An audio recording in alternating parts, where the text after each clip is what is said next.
नमस्कार। जीटेल्स के इस ग्लोबल अंक में आप सभी का स्वागत है। रूस को फिर से हुआ एहसास, चीन से ज्यादा भारत है जरूरी। पश्चिमी देशों का बड़ा ऐलान, यूक्रेन युद्ध रोकने की चाबी पीएम मोदी के हाथों में। रूस को लेकर भारत की चाल से अमेरिका हुआ इंप्रेस, सदमे में गया चीन। भारत का अमेरिका को एक और मिला झटका, चीन को भी उठाकर पटका। इन सभी हेडलाइंस के अलावा वीडियो में जानेंगे और भी बहुत कुछ, लेकिन आगे बढ़ने से पहले आप सभी के लाइक और कमेंट के लिए शुक्रिया। अमेरिका और पश्चिमी देश भारत से पूरी तरह इंप्रेस हो गए हैं, जबकि वही चीन सदमे में चला गया है। जबकि वहीं अगर रूस की बात करें तो भारत उसके अस्तित्व के लिए सबसे जरूरी देश बन गया है। पश्चिमी देशों का कहना है कि जैसे जीने के लिए ऑक्सीजन की जरूरत होती है, ठीक वैसे ही रूस के लिए भारत बन गया है। पश्चिमी देश पूरी ताकत लगा रहे हैं ताकि भारत और रूस की बॉन्डिंग को तोड़ा जाए, लेकिन अब भारत ने नया खेल शुरू कर दिया है। धीरे धीरे रूस के माध्यम से भारत चीन का ताश छीन रहा है और चीन के खजाने में आग लगा रहा है, जिसके कारण चीन की बर्बादी निश्चित है।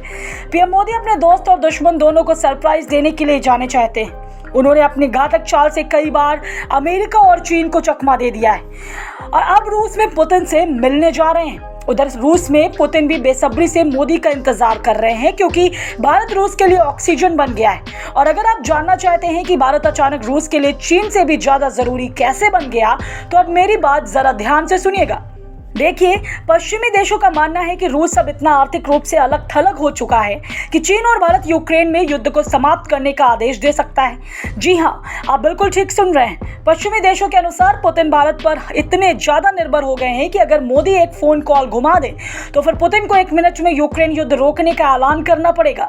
ठीक यही काम चीन भी कर सकता है, लेकिन आज हम आपको बताएंगे कि रूस के लिए चीन से ज्यादा जरूरी भारत कैसे बन गया है। देखिए, पश्चिमी नेताओं ने खुले तौर पर चीन और भारत को चेतावनी दी है कि अगर ये दोनों देश रूस के हथियार बनाने के लिए सामग्री देना जारी रखे तो उसे भी प्रतिबंधों का सामना करना पड़ेगा।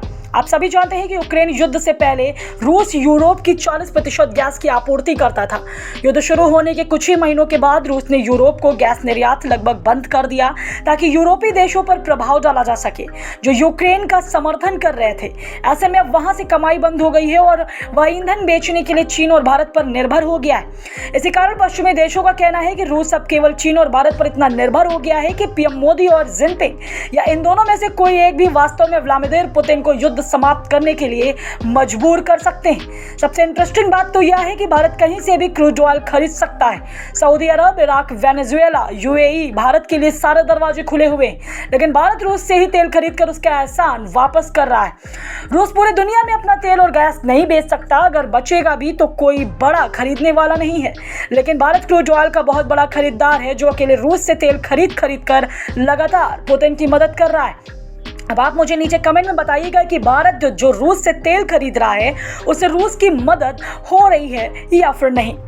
पीएम मोदी के इस कदम से पश्चिमी देश बेहद नाराज थे और 2024 लोकसभा चुनाव में पीएम मोदी को हराने के लिए पश्चिमी देशों ने साम दाम दंड भेद हर तरीका अपनाया था, लेकिन फिर भी मोदी प्रधानमंत्री बन गए। इसी कारण उन्हें बाजीगरों का बाजीगर कहा जाता है। तो वहीं अगर चीन की बात करें तो वह कहीं से भी गैस खरीद सकता है, लेकिन रूस केवल चीन को ही जरूरत की मात्रा में गैस बेच सकता है।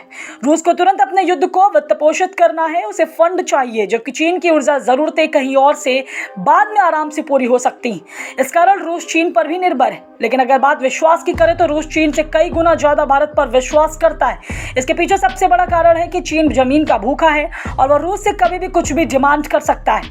क्रूड ऑयल के अलावा रूस की निर्भरता भारत पर अन्य कई क्षेत्रों में बढ़ गई है। इंडियन रूपी को ग्लोबल करेंसी बनाने के रास्ते में से रूस एक ताकतवर सहयोगी बनकर सामने आया है। आगे हम चर्चा करेंगे कि आखिर कैसे भारत रूस के मार्केट से चीन को साइड कर रहा है और रूस के लिए हद से ज्यादा इंपॉर्टेंट बनता जा रहा है।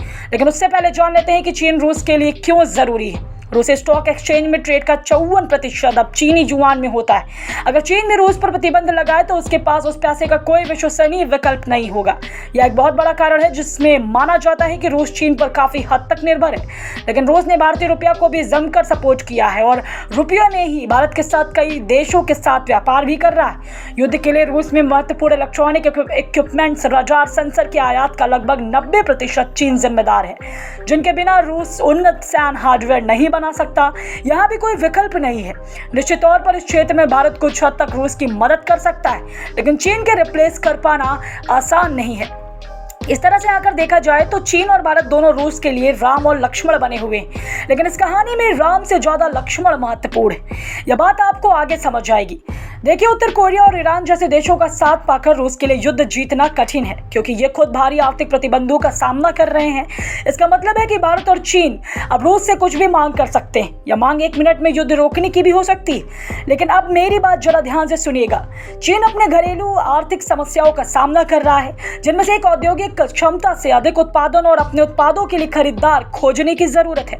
चीन का माल अपने ही मार्केट में बिक नहीं रहा, इकोनॉमिक स्लो डाउन है, जबकि वही भारत धमाकेदार तरीके से बूम कर रहा है और चीन के बाद तीसरी अर्थव्यवस्था बनने जा रहा है। फिर जल्द ही चीन को भी रिप्लेस कर देगा। यह एक ऐसा सच है जो रूस के लोगों को बेहद अच्छे से पता है। उधर अमेरिका ने भी खुलेआम चीनी इलेक्ट्रिक कारों पर 100% सीमा शुल्क लगाया है और सोलर सेल्स पर 50%। यूरोपीय संघ भी ऐसा ही कर रहा है। चीनी कंपनियों से यूरोप में इलेक्ट्रिक वाहन बनाने और अपनी तकनीक साझा करने पर विचार कर रहा है।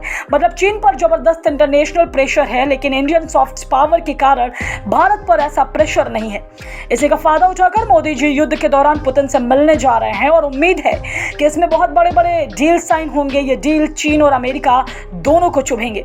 आगे बढ़ने से पहले चैनल को सब्सक्राइब करें, जागरूक रहें और सुरक्षित रहें। चलते चलते मैं आपको एक और खुशखबरी बता देती हूँ।